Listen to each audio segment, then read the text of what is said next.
Chapter 1. The Masquerade of Ice. The space between our chairs was only 6 inches, but it felt like a canyon filled with razor wire.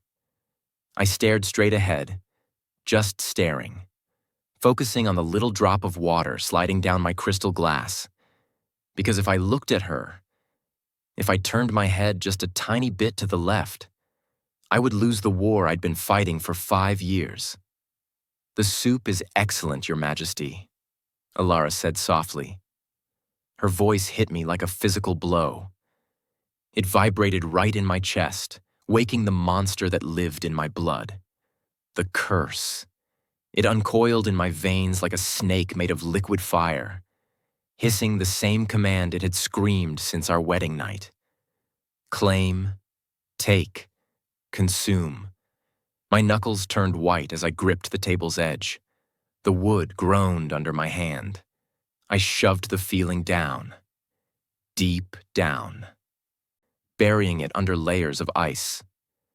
"Eat," I commanded. The word came out harsh, like a stone dropped in a deep well. I didn't look at her. I heard her breath hitch. That small, wounded sound. The sound of a woman whose husband treated her like a disease. "Good," a dark voice whispered in my mind. "Let her hate you. Hate keeps her safe. Love turns her to ash." Truth be told, I wanted to scream. The scent of her, winter roses and cold rain, was overwhelming. My wolf paced inside my skull, snarling, clawing at the back of my eyes. Every instinct I had as an alpha demanded I reach out, cover her small hand with mine, mark her throat. But then, I remembered the truth. My touch wouldn't comfort her. It would kill her. It would trigger the blood moon surge. I would burn her from the inside out. So I grabbed my wine and downed it. The liquid did nothing to stop the fire in my throat. "The Northern Pack has sent a tribute," Alara tried again. Her voice was trembling, just a little. She was trying so hard to be the queen, to pretend we were partners. "They gifted us distinct silks. I thought—" "I don't care about silks," I cut her off. My voice dropped to a low, lethal growl. "Discuss it with the steward. Do not bore me with domestic trivia." In that moment, I saw her stiffen out of the corner of my eye. Her chin lifted, that stubborn, beautiful tilt that used to make me smile. Before I became her jailer. She went silent. The silence was worse than the talking. Heavy, suffocating. It was heavy with 5 years of rejection. I scanned the room, desperate for a distraction. Any distraction. My gaze landed on Elder Veric. The old wolf was watching Alara. His eyes weren't respectful. They were calculating, hungry. He was looking at her neck, at the pulse fluttering there. Without warning, a growl built in my chest. Deep, dangerous, so deep the crystal glasses on the table rattled. Clink. Veric's eyes snapped to mine. He paled, quickly looking away. What's worse, I realized exactly what he was thinking. They smell blood in the water. My distance isn't protecting her anymore. It's painting a target on her back. Chapter 2. The Iron Chamber. The banquet was over. Finally. The mask could come off. I stormed into the underground training chamber and ripped my tuxedo jacket off. Rip. The fabric tore at the seams. I didn't bother with the buttons. My skin felt too tight, blistering hot, like I was standing in a furnace. "Simulation level 10, I barked at the system. "Now." 4 steel drones dropped from the ceiling. They attacked immediately. Instead of shifting, I stayed human. I didn't need the wolf to destroy them. I needed to bleed the energy out of my human form because if I didn't, it would kill me. I lunged. The first drone met my fist with a sickening crunch. Metal twisted. I tore its arm off and used it to stab the second one. Crunch. Smash. The physical effort was a relief. a release valve for the pressure building in my veins. Yet it wasn't enough. The curse surged. My vision turned red. I roared, a sound of pure agony. I slammed my palms against a block of solid granite. Heat, unnatural violet-black heat, exploded from my skin. The stone hissed. Shh. Under my fingers, the solid rock began to soften. It turned to sludge, dripping like wax onto the concrete floor. I panted, staring at the melted stone. My hands were trembling. It's getting worse. Deep down, I knew the truth. 5 years ago, I could hold her hand for a minute before the heat started. Now? If I had touched her at dinner, she would be dead. I was a weapon. And the trigger was the woman sleeping 3 floors above me. The heavy iron door creaked open. Creak. Kyle, my beta, stepped in. He took one look at the melted granite, then at the destroyed drones. His jaw tightened. "You're cutting it close, Alaric," Kyle said quietly. I grabbed a towel, wiping the sweat and soot from my face. "Report." Kale hesitated. "That was never good. The High Council met while you were at the banquet. Elder Varric is drafting a motion." I stopped wiping my face. The towel hung in my hand.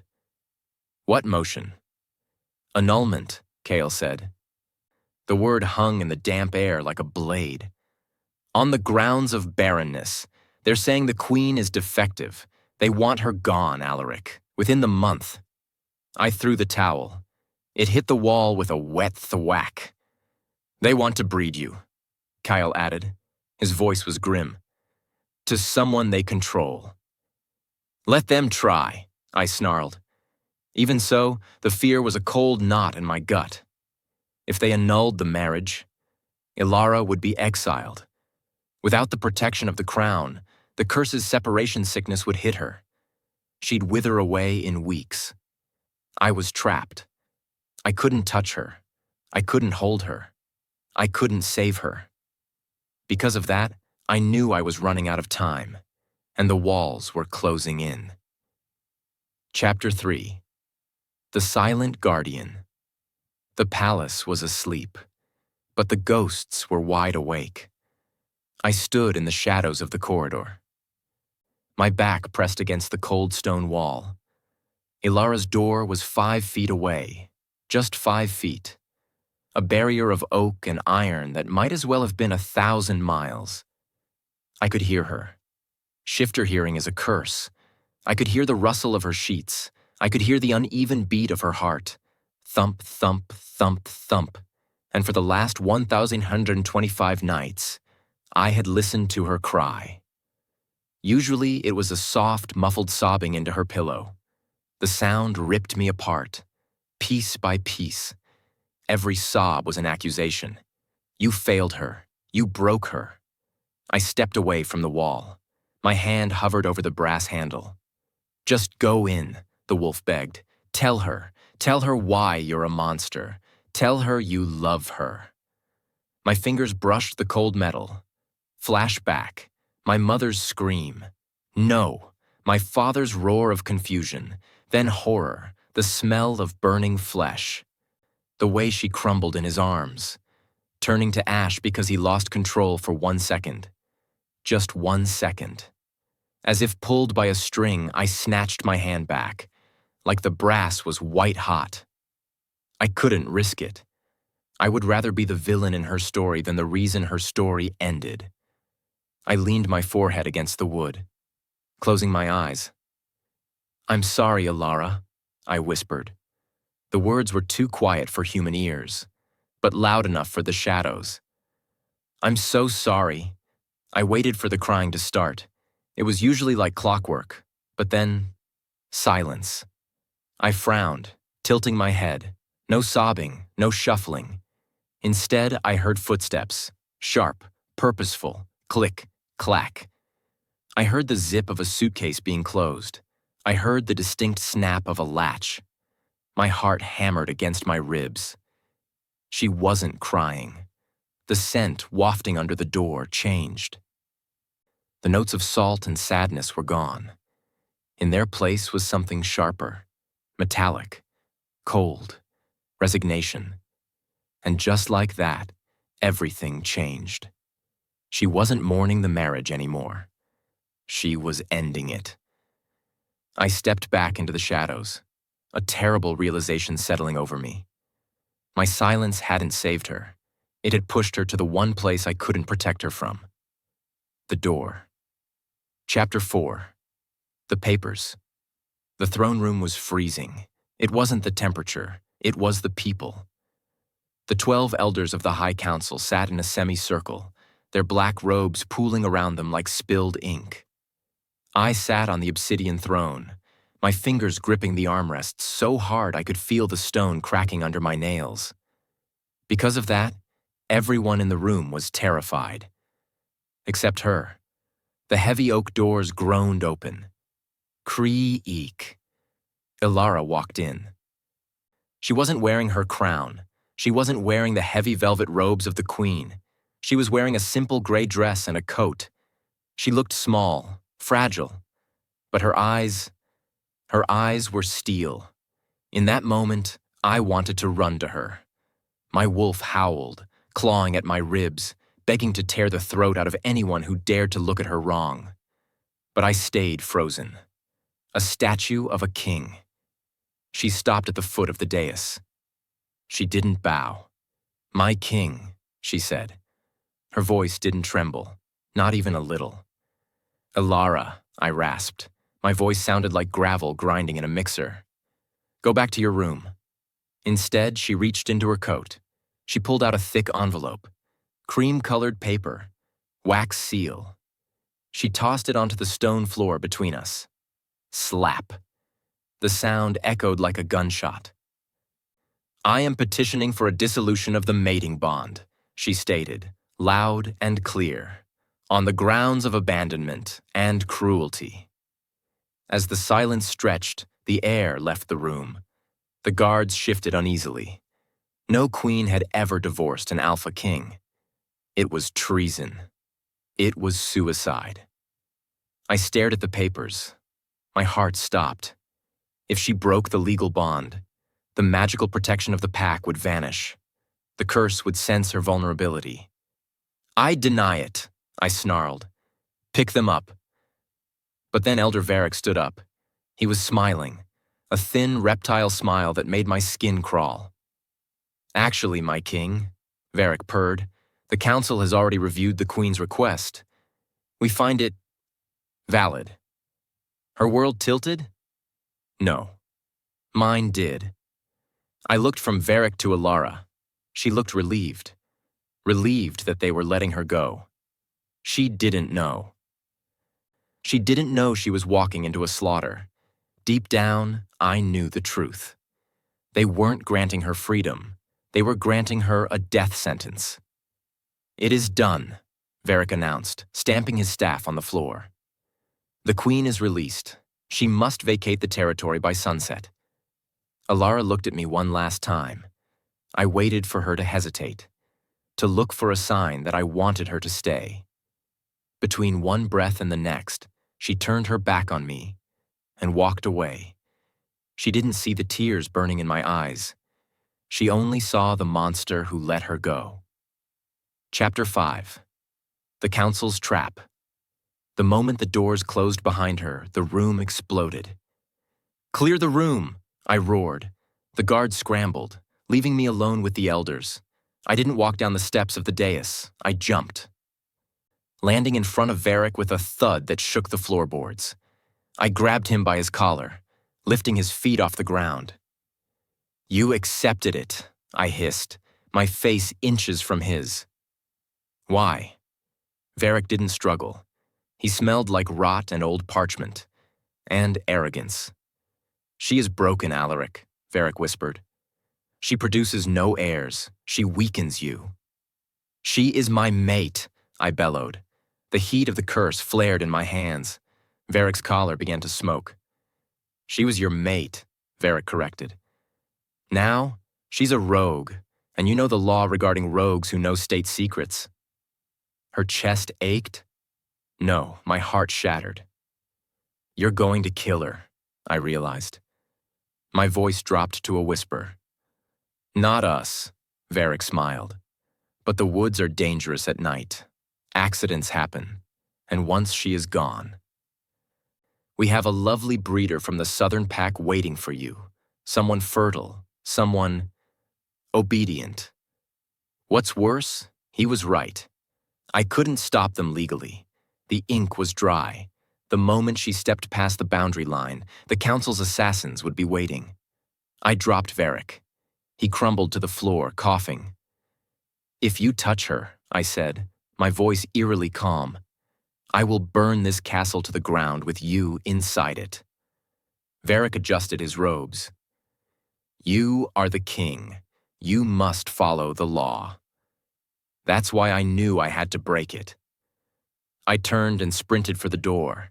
I didn't care about the throne. I didn't care about the crown. With every step he took, the plan formed in my mind. Madness. Absolute madness. But it was the only way. I needed gloves, thick ones, iron-lined, because tonight, I wasn't going to be her husband. I was going to be her kidnapper. Chapter 6. The Abduction. The sun was setting, painting the sky in colors of bruise purple and blood red. Ilara was at the main gates. She was loading her suitcase into a small sedan she had hired. She looked small against the backdrop of the massive iron gates. Meanwhile, I was watching from the driver's seat of my armored SUV. The engine idled. A low, predatory rumble. Purr. I pulled on the gloves, heavy leather woven with iron threads. They were designed for handling toxic waste. Tonight, they were the only things keeping my wife alive. Without warning, I slammed on the gas. The SUV shrieked forward, tires burning rubber. Screech! Ilara spun around. Her eyes went wide. She saw the massive black truck barreling toward her. She dropped her suitcase. I didn't stop. I swerved, drifting the truck sideways to block her exit. Dust billowed up like smoke. Before she could move, I was out of the truck. Get in, I barked. Alaric? She stumbled back. What are you doing? Let me leave. I said get in, I roared. Instead of listening, she ran. She bolted toward the open gate, toward the forest, toward the assassins waiting in the trees. No. Her body moved on instinct, but mine was faster. I lunged. I caught her by the waist. The iron gloves bit into her coat, shielding her from my skin, shielding her from the fire. She screamed, a sound of pure terror. She hit me. She kicked. Her fist connected with my jaw. Crack. It hurt, and I deserved it. Let me go, she sobbed. I hate you. I hate you.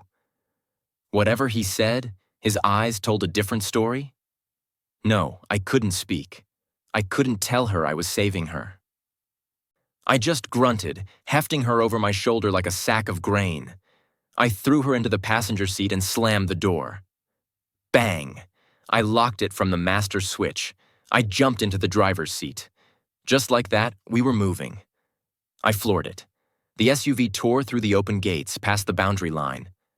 Where are you taking me? Ilara screamed, pulling at the locked handle. I gripped the steering wheel, my knuckles white inside the gloves. Somewhere they can't find you, I muttered. I looked in the rearview mirror. The blood moon was rising over the castle turrets. It was huge, swollen, red. And she let it happen? No. She glared at me with pure venom. You kidnapped me, she whispered. You are insane. Maybe it was fate, or maybe it was the curse. But as we drove into the darkness, leaving my kingdom behind, I felt something I hadn't felt in 5 years. Hope. I was a rogue king now. And for the first time, she was all mine. Chapter 7. The Gilded Cage. 2.0, the engine cut out. The silence that followed was heavy, thick enough to choke on. We were deep in the Blackwood Range. In front of us sat the Shadow Sanctuary. a cabin made of ancient timber and reinforced steel. It looked like a fortress disguised as a home. What followed was the sound of Alara's rapid, shallow breathing. She sat huddled against the passenger door, staring at me as if I were a ghost or a demon. "Get out," I said. I kept my voice low, monotone. If I let any emotion slip, the iron control I held over the curse would shatter. Instead of moving, she gripped the seatbelt. "No, take me back to the border, Alaric. You can't do this. You have no right to touch my life anymore." Truth be told, her rejection cut deeper than any silver blade. I got out of the truck and rounded the hood. I opened her door. Without a word, I reached in. I didn't touch her skin. The heavy gloves were a barrier of ice, but I hauled her out. Just like that, she was on her feet, stumbling into the dirt. "You're a tyrant," she screamed. Her voice echoed off the pines. 5 years of ignoring me. 5 years of treating me like trash. And now you kidnap me? For what? To keep your defective queen in a cage? I didn't answer. I couldn't. Because of that, I marched her toward the cabin. I unlocked the 4 heavy deadbolts on the door. Click, clack, thud. I pushed her inside. The air in the cabin smelled like cedar and dust. It was cold. "Stay here," I commanded. I tossed the keys onto the wooden table. In that moment, she lunged for them. She was fast, but I was a king for a reason. I grabbed her wrist, the heavy leather of my glove snapping around her bone. She gasped. "Let me go," she yelled. She swung her other hand. Smack. Her palm hit my cheek. Still, I didn't flinch. I just stared at her. I saw the fire in her eyes, the spirit I thought I'd extinguished years ago. "You're a fighter," I muttered. My wolf stirred. It didn't want to kill her. It wanted to kneel. Soon after, she realized I wasn't going to hit back. Her hand dropped. Her chest heaved. "Why are you doing this, Alaric?" she whispered. Her voice broke.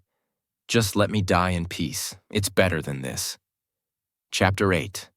The slip night fell hard over the mountains. A storm began to brew. The wind howled through the eaves, rattling the window panes. Inside, the only light came from a single flickering candle on the mantel. Meanwhile, I sat in the corner, watching her. I had taken my gloves off to clean a cut on my hand, thinking she was asleep in the bedroom. But then, the sky exploded. Crack! A massive bolt of lightning hit the transformer nearby. The cabin plunged into total darkness. "Alaric?" Alara's voice was high, sharp with panic. I heard her move. I heard her stumble in the pitch black. "Stay still, Alara!" I shouted. Before she could move, she tripped over a stray rug. She let out a short, sharp cry. Her body moved on instinct, and so did mine. I didn't think. I didn't remember the rules. I lunged through the dark and caught her. My bare arms wrapped around her waist. Her skin was warm, too warm. Between one breath and the next, the world ended. As fire bloomed beneath her skin, a spark of black lightning arched between us. It wasn't static. It was the curse. It felt like 1,000 needles being driven into my marrow. "Ah!" I roared. The force of the magical discharge threw us apart. I hit the wall. Thud. In the quiet that followed, the only sound was my ragged breathing. "Alaric!" Alara scrambled up. She found a flashlight and clicked it on. The beam hit me. I was hunched over. My bare wrist was scorched. Black veins were pulsing under my skin, snaking up toward my heart.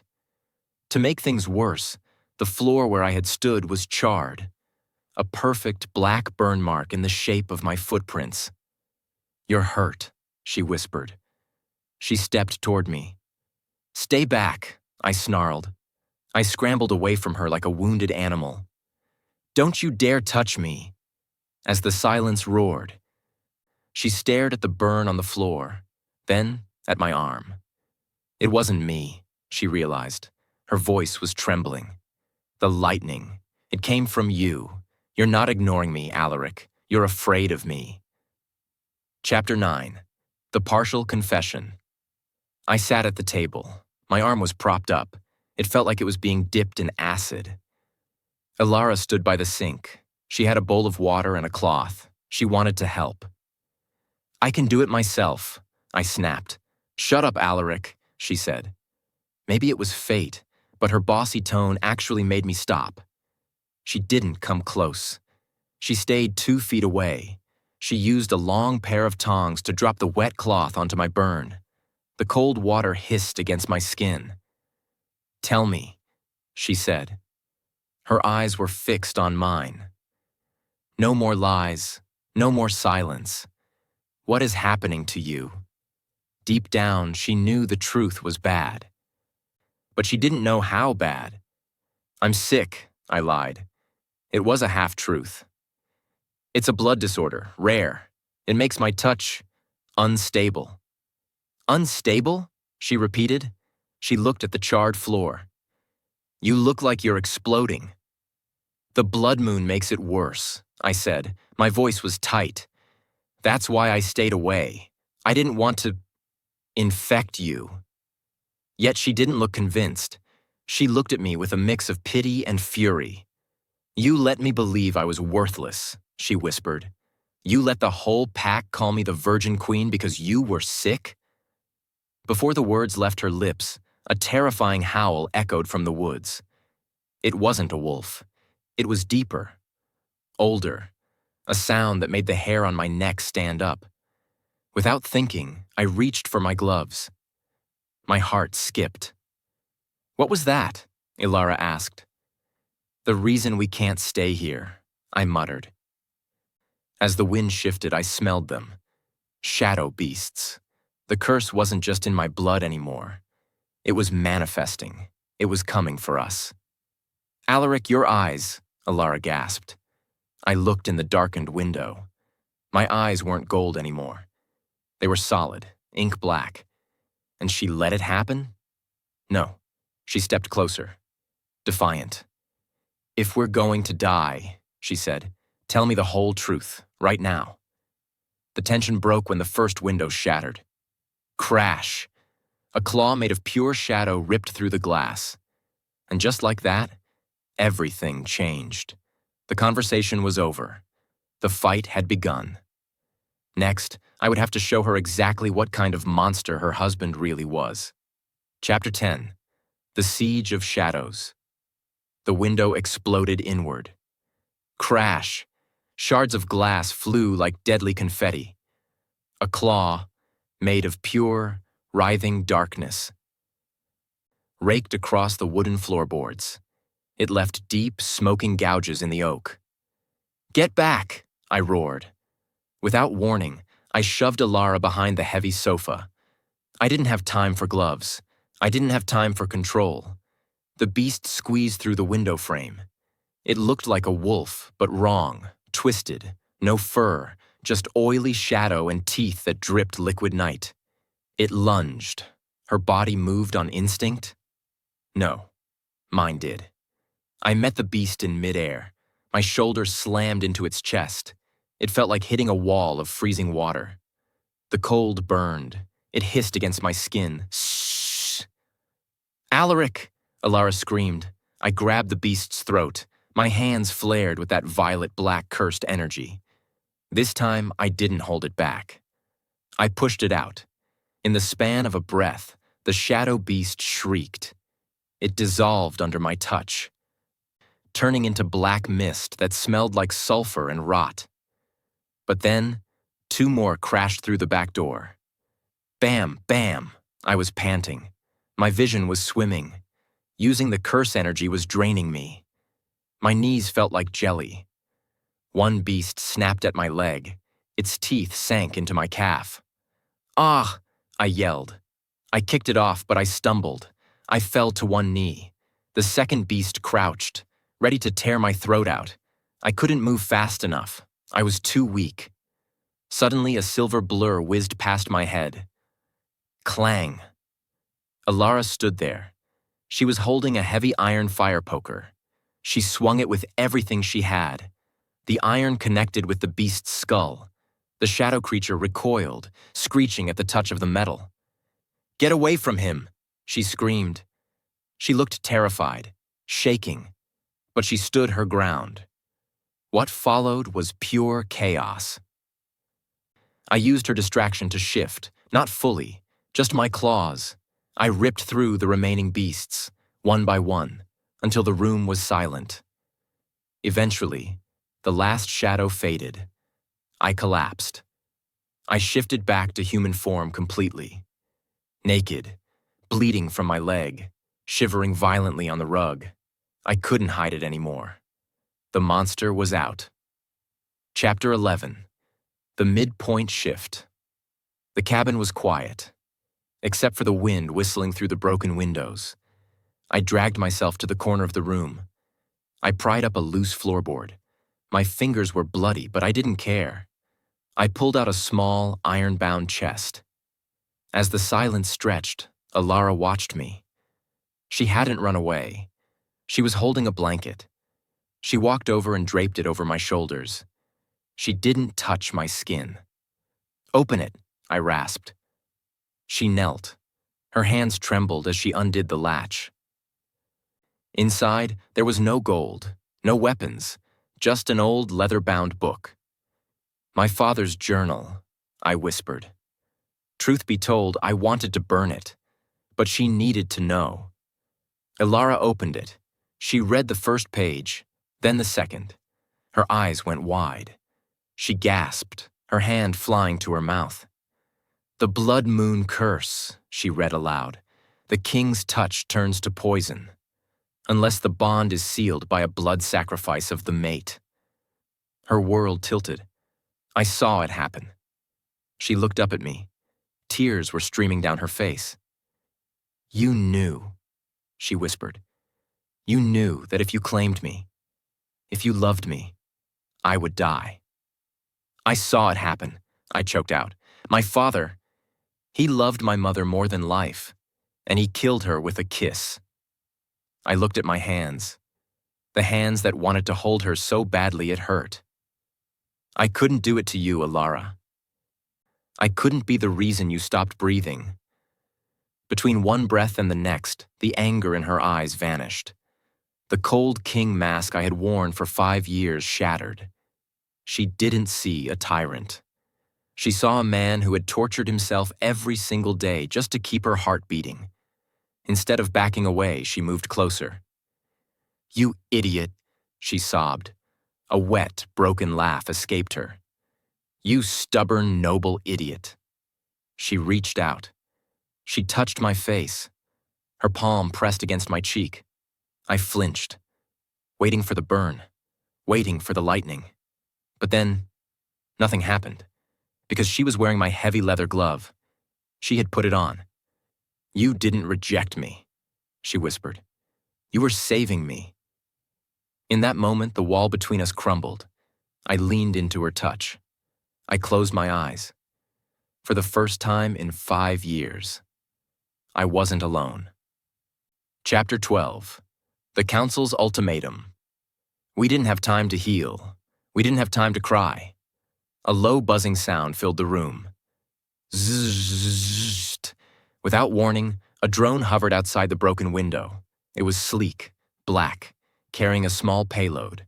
I moved to shield Alara, but the drone didn't fire. It dropped a small metal disc onto the porch. Then it zipped away into the night sky. Clatter. The disc beeped. A hologram flickered to life. It was Elder Werewolf. He looked smug, sitting in my throne. "A valiant effort, Alaric," Werewolf's voice crackled. "But we have tracked the curse's energy signature. We know where you are." Her chest ached. No, my blood ran cold.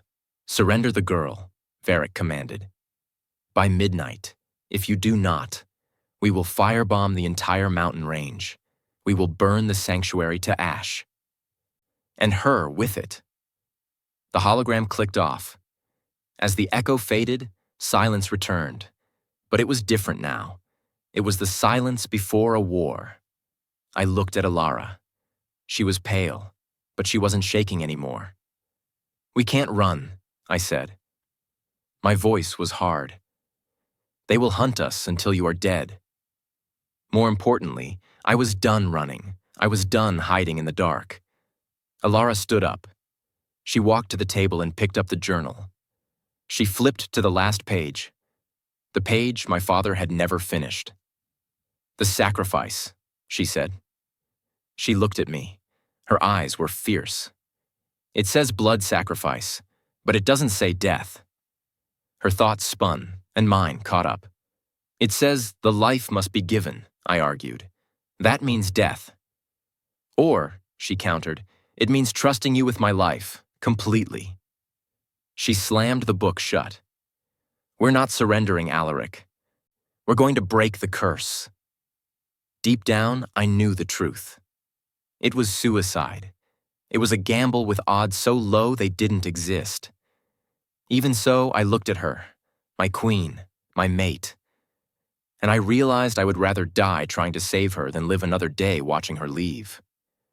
"Tell me what to do," I said. And just like that, the victim was gone.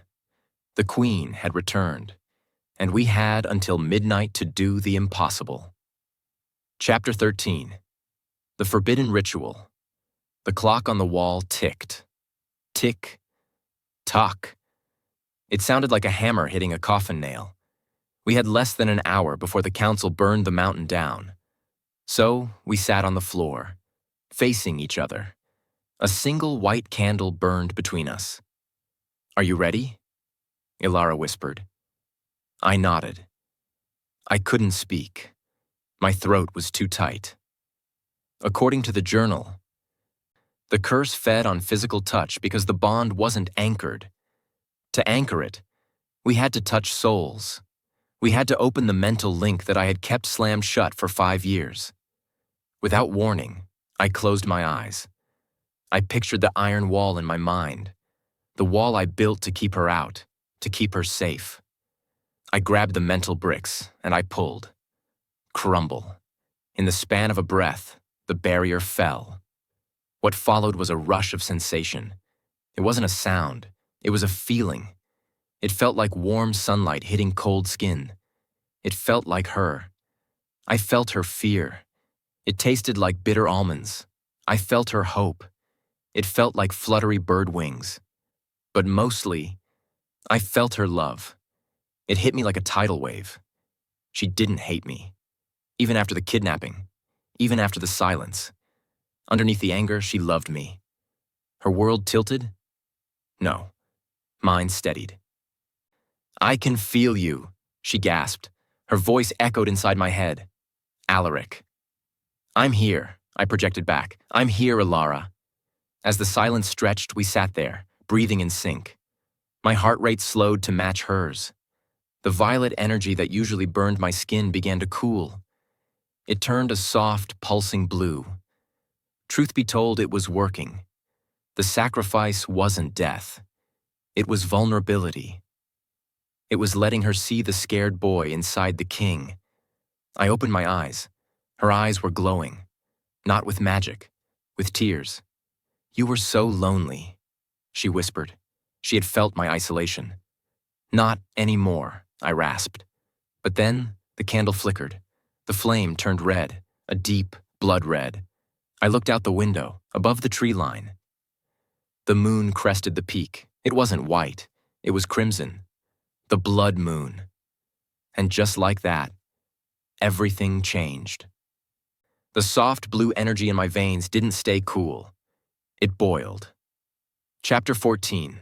The Betrayal of the Body. My blood turned to lava. "Alaric?" Alara's voice sounded far away. Underwater. I gripped the floorboards. My claws punched through the wood. Splinter. This wasn't the usual burn. This was different. This was the frenzy.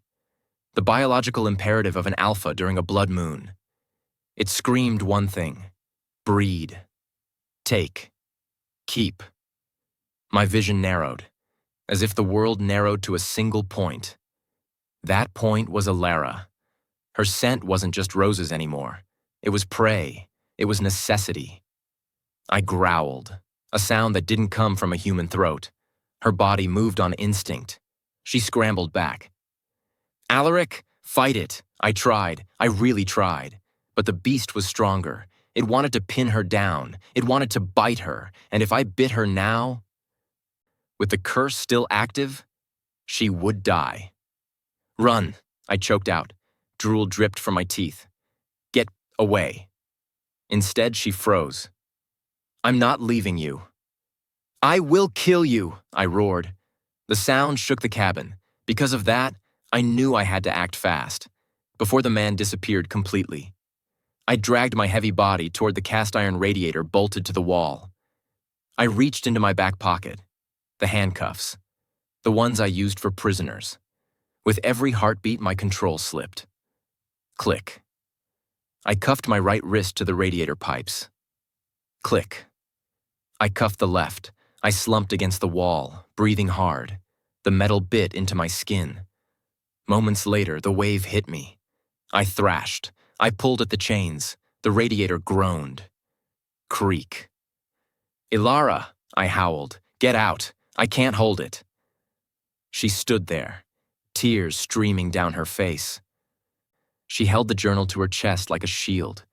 Deep down, she knew the truth. If she stayed, I would break the chains, and I would destroy the only thing I ever loved. Chapter 15. The Breach. The clock struck midnight. Gong. Simultaneously, the front door exploded. Wood shards flew like shrapnel. Smoke billowed in, acrid, choking. Through the haze, they came. The council's elite guard, men in tactical gear, holding silver-tipped spears and nets. "Secure the target," a voice barked. Alara screamed. Her scream cut through my frenzy like a knife. Without thinking, I pulled. I pulled with everything I had. I didn't care about my wrists. I didn't care about the pain. Snap! The cast-iron pipes of the radiator didn't break. The bolts ripped out of the wall. I stood up, dragging the heavy radiator behind me like a ball and chain. "Get away from her," I bellowed. I swung the radiator. Crash! It took out 2 guards. Their bones crunched. But then a guard fired a net. Whoosh! It hit me, weighted with silver. It wrapped around my burning skin. Sizzling. Burning. The pain was blinding. I fell to my knees. The radiator anchored me to the floor. The net pinned me down. More importantly, I was helpless. "Alaric!" Alara lunged for me. A guard grabbed her hair. He yanked her back. "Don't touch him, bitch," the guard sneered. Elder Varric walked in through the smoke. He stepped over the debris. He looked at me, chained, burning, defeated. "Pathetic," Varric spat. He looked at the guards holding Alara. "Take her." Her chest ached. No, my soul died. "No," I roared. I strained against the net. My skin tore. "Take me. Leave her alone." Varric leaned down. "You had your chance, King. Now, we fix your mistake." He nodded to the guards. They dragged Alara out. She was kicking, screaming my name. "Alaric, I love you, Alaric." Eventually, her voice faded into the night. The engine of a truck roared to life. And then, silence. I was alone, bleeding on the floor of a ruined cabin. That's why I stopped fighting. I stopped roaring. I just lay there. The blood moon shone through the broken roof, mocking me. I had broken my silence. I had fought the world, and as a result, I had lost her anyway. Chapter 16. The Empty House. The silence wasn't just quiet. It was a tomb. I lay tangled in the silver net. The heavy radiator was still bolted to my wrists, anchoring me to the ruined floor. Every movement sent liquid fire shooting up my arms. Sizzle. Burn. The silver ate into my flesh, turning the alpha blood black. What followed was the kind of darkness that breaks a man. I stared at the spot where Alara had stood, just minutes ago. The dust was still settling. The echo of her scream, "I love you," was still bouncing off the walls. But she was gone. Truth be told, I wanted to die. The pain in my body was nothing compared to the hole in my chest. I had tried to be noble. I had tried to be strong. And as a result, I had failed. My eyes drifted to the floor. A few feet away, lying in the debris of the door, was one of her shoes, a simple sneaker, scuffed, laces undone. It looked so small. I dragged myself toward it. The net tore at my back. The radiator groaned against the wood. Scrape. I didn't care. I reached out with a trembling, bloody hand. I touched the canvas. It was still warm. In that moment, something inside me snapped. Not a bone, not a chain, but the last tether of my humanity. I brought the shoe to my nose. I inhaled. Beneath the smell of smoke and sulfur, there she was. Winter roses, fear, and love. They have her. They are going to kill her. Because of that, the despair in my gut didn't stay cold. It ignited. It turned into a rage so hot, so pure, it made the blood moon look pale. I wasn't Alaric the king anymore. I wasn't the husband who held back. I was the monster they were so afraid of. Chapter 17. The Wolf's Choice. I looked at the radiator cuffed to my wrists. I looked at the silver net. I couldn't break them as a man. I was too weak, too broken. So I had to make a choice. The curse, the violet-black energy I had spent 5 years suppressing, was pulsating in my veins. It wanted out. It wanted to consume me. My father had fought it, and it killed him. But then I realized the truth. I didn't need to fight it. I needed to become it.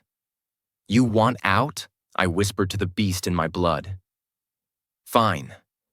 Instead of pushing the energy down, I pulled it up. I surrendered to the frenzy. What's worse than death? What was happening to me now? Crack!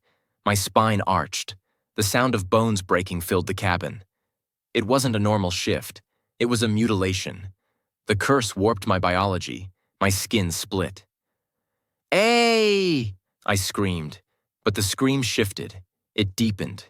It turned into a roar that sounded like tectonic plates grinding together. Shadows erupted from my pores. Not mist. Solid darkness. It wrapped around my body like armor. My muscles swelled, shredding the rest of my clothes. My jaw extended. Teeth, long serrated, and black as obsidian, snapped into place. Even so, the silver net tried to burn me. It was useless. The curse energy was hotter than the silver. The net glowed red, then white, then it melted. Drip. Liquid metal hissed on the floor. I looked at my wrists. The iron cuffs were still there. The heavy radiator was still attached. Without warning, I yanked my arms apart. Screech! Ping! The cast iron shattered like glass. The cuffs snapped. I stood up. I wasn't human. I wasn't a wolf. I was a demon alpha, a creature of nightmare. My eyes were burning violet orbs. I stood 8 feet tall on hind legs, my claws dripping with shadow. I threw my head back and howled. It was a sound of death. A promise. That's why the forest went silent. Every bird, every deer, every insect froze. They knew. The king was dead. The destroyer had risen. Chapter 18. The March to the Spire. I didn't run. I hunted. I burst through the wall of the cabin. Crash! Wood and stone exploded outward. I didn't feel the splinters. I didn't feel the cold mountain air. I only felt the pull. As if pulled by a string, my compass was her heart. I could feel it beating miles away. Thump, thump, thump, thump. It was erratic, terrified. More importantly, it was fading. I tore through the forest. Trees snapped like twigs as I passed. I moved faster than a vehicle, a blur of shadow and rage under the red moonlight. I reached the edge of the cliff overlooking the valley. Below me, the lunar spire glowed. It looked peaceful, beautiful. But in the center of the courtyard, I saw it. A pyre, a massive stack of wood. And tied to the stake in the center, a small figure in a gray dress. Her world tilted? No. My vision turned entirely red. They were going to burn her. They were going to use the oldest law to murder my wife. Deep down, I knew the truth. I couldn't get there in time. Not if I ran down the mountain path. It was too winding, too slow. So I did the unthinkable. I backed up. My claws dug into the granite of the cliff edge. I coiled my muscles. The shadow energy gathered around me, screaming, vibrating. Before she could move? No. Before they could strike the match. I leaped. I jumped off the mountain into the void. Just like that, I was falling. The wind roared in my ears. I was a meteor made of fur and vengeance, plummeting toward the castle. I wasn't coming to negotiate. I wasn't coming to rule. I was coming to burn it all down. Chapter 19. The Courtyard Massacre. I hit the earth. The impact was like a bomb going off. The cobblestones of the courtyard shattered. Dust and debris shot into the air. The shockwave knocked the guards off their feet. What followed was pure chaos.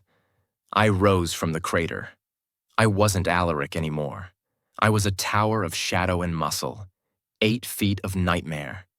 My claws were long enough to decapitate a man with one swipe. My eyes burned with violet fire. "Demon!" a guard screamed. He fired his rifle. Bang, bang. The bullets hit my chest. They didn't even slow me down. The shadow armor absorbed them. Plink. Without warning, I moved. I was a blur. I swatted the guard aside like a fly. He flew across the courtyard and hit the castle wall. Crunch. I didn't stop. I had one goal. The pyre. Alara was tied to the stake. She was staring at me. Her eyes were wide, terrified.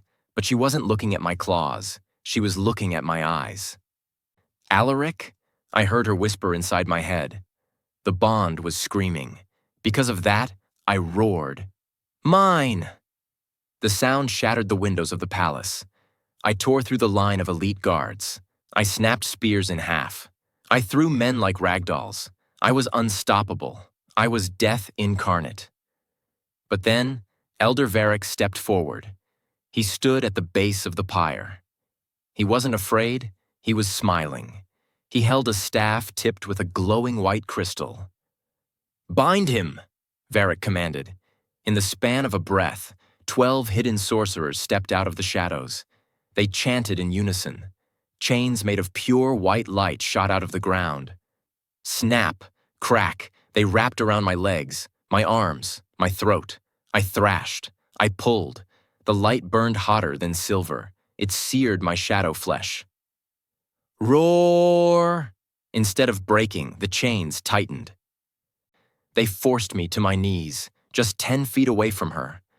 I reached out a clawed hand. I scraped the stone, trying to crawl to her. More importantly, I was failing. Again. Varric laughed. He lit a torch. The flame danced in the wind. "Watch, beast," Varric spat. "Watch your legacy burn." Chapter 20. The True Sacrifice. I struggled against the light chains. My skin sizzled. The pain was blinding. Meanwhile, Alara wasn't looking at the torch. She was looking at me. She saw the monster. She saw the teeth. She saw the darkness. But she didn't scream. She didn't look away. Deep down, she knew the truth. "He's not a monster," Alara yelled at the crowd. Her voice was clear, strong. "He is your king." Varric ignored her. He lowered the torch toward the dry wood at her feet. "No," I howled. But then Alara did something insane. She didn't pull away from the fire. She pulled at her ropes. She had loosened them while I was fighting. She slipped one hand free, then the other. Without thinking, she jumped off the pyre. "Get her!" Varric shrieked. Her body moved on instinct. She didn't run away from the danger. She ran toward it. She ran toward me. The guards were too shocked to move. They watched the victim run toward the demon. She reached me. I was a terrifying mass of shadow and violence. I growled, trying to warn her. "Stay back. I will burn you." Instead, she fell to her knees in the dirt, right in front of me. "The journal," she panted.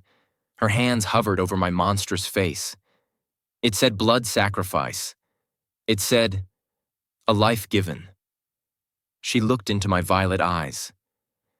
"It meant sharing the life," she whispered. "It meant sharing the curse." Before either could speak, she grabbed my face. She planted her hands on my burning, shadow-covered cheeks. Skin to shadow, soul to soul. In that moment, time stood still. I waited for her to scream.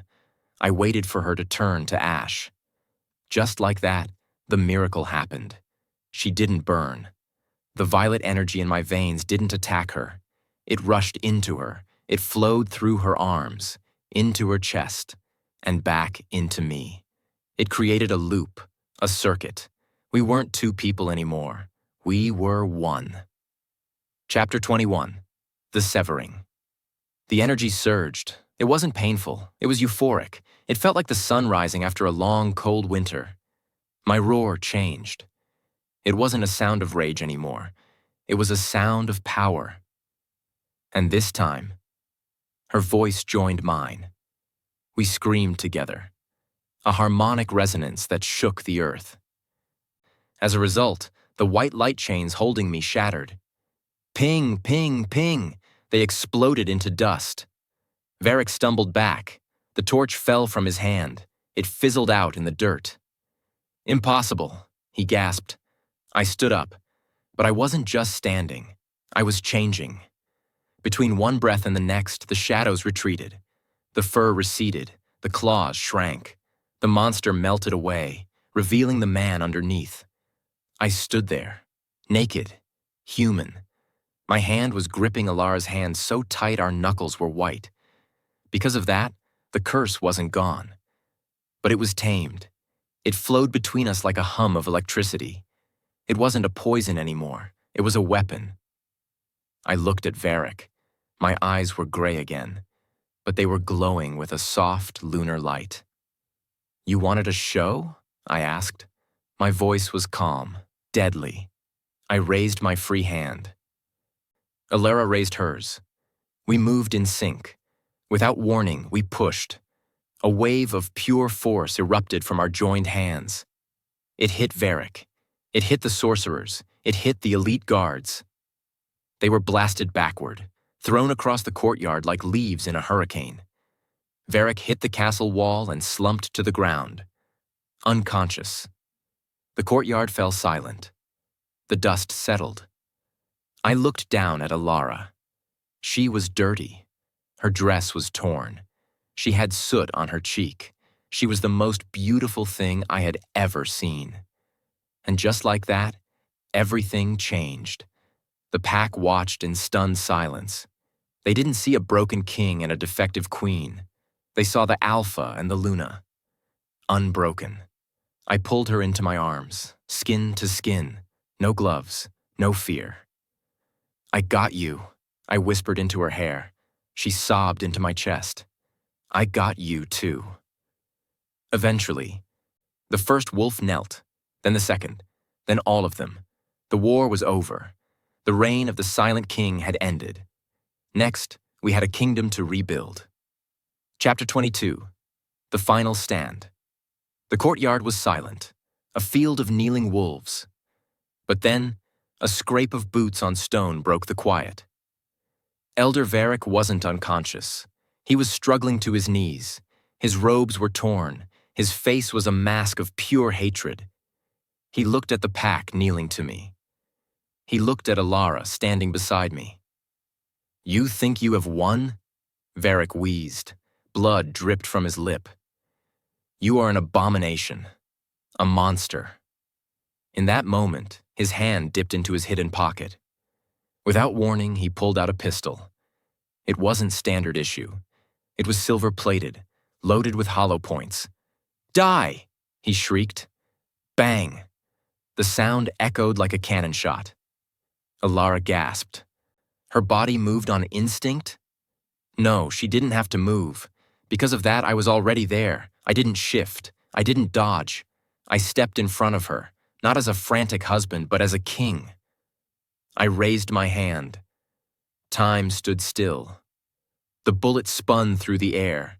I could see the rifling on the silver. I could smell the gunpowder. I caught it. Thwack! My hand snapped shut around the silver slug. It burned. Sssss. But it was a mosquito bite compared to the curse I had lived with for 5 years. I opened my hand. The crushed bullet fell to the stones. Clink. As the silence roared, Varric stared at the bullet. His eyes went wide. His gun clattered to the ground. "Take him," I commanded. My voice was low, bored.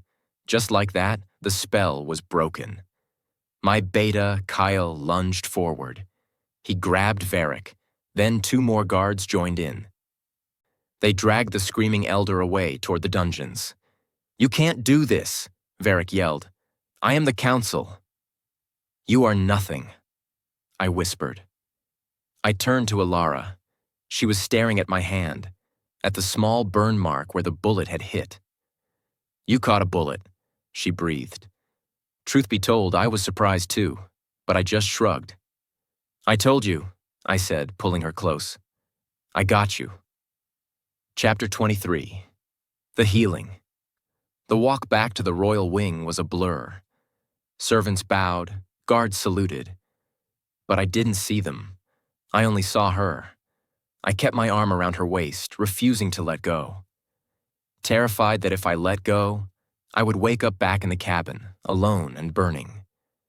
We entered our bedroom, the room where I had spent 1,000 nights listening to her cry. Instead of feeling cold, the room felt warm. I sat on the edge of the bed. My adrenaline crashed, my shoulders slumped. The exhaustion hit me like a truck. What followed was the softest sound in the world. Alara filling a bowl with warm water. She came over. She knelt between my legs. She dipped a cloth in the water and began to wipe the soot and blood from my chest. As her fingers brushed my skin, I flinched. Instinct. "It's okay," she whispered. "I'm not burning." She pressed her hand flat against my heart. Her touch was so gentle, so warm. It didn't hurt. There was no lightning, no violet fire, just the hum of the bond. A steady golden warmth that felt like sunlight. I looked down at her. Her gray dress was ruined. Her hair was a mess. She had never looked more beautiful. "Why didn't you tell me?" she asked softly. She didn't look up. She was focused on cleaning a cut on my rib. 5 years, Alaric. Why didn't you just tell me? Deep down, I knew the truth. Because I was a coward, I admitted. My voice cracked. I thought if I told you, you would try to save me, and I knew saving me would kill you. She stopped cleaning. She looked up. Her eyes were swimming with tears. You decided for me, she said. You took away my choice. I know, I whispered. I reached out. I cupped her face. My thumb brushed away a tear. I was wrong. I thought love meant protecting you from pain. But it doesn't. Between one breath and the next, she leaned into my hand. What does it mean? She asked. It means facing the pain together, I said. And just like that, she kissed me. It wasn't a desperate kiss. It was a promise, a seal. It tasted like rain and roses and forgiveness. Chapter 24. Resolution. Sunlight hit my face. I woke up with a gasp, my heart hammering. For a second, I thought I was in the dungeon or the cabin. I reached out, expecting to feel cold sheets, empty space. Instead, My hand hit warm skin. Ilara shifted. She mumbled something in her sleep and buried her face in my shoulder. Her leg was thrown over mine. Her arm was draped across my chest. I froze. Then I breathed, really breathed. The scent of her filled my lungs. She was here. She was alive. We were alive. I looked around the room. The door was unlocked. The windows were open, letting in the fresh mountain air. The silence wasn't heavy anymore. It was peaceful. Maybe it was fate, or maybe we made our own luck. But the curse was gone. The monster was quiet. Ilara opened her eyes. They were sleepy, soft. "Morning," she whispered. "Morning," I rasped. She smiled, a real smile. It lit up the room brighter than the sun. "You're staring," she teased. "I'm memorizing," I said. I pulled her closer, skin to skin. No barriers, no gloves, no lies.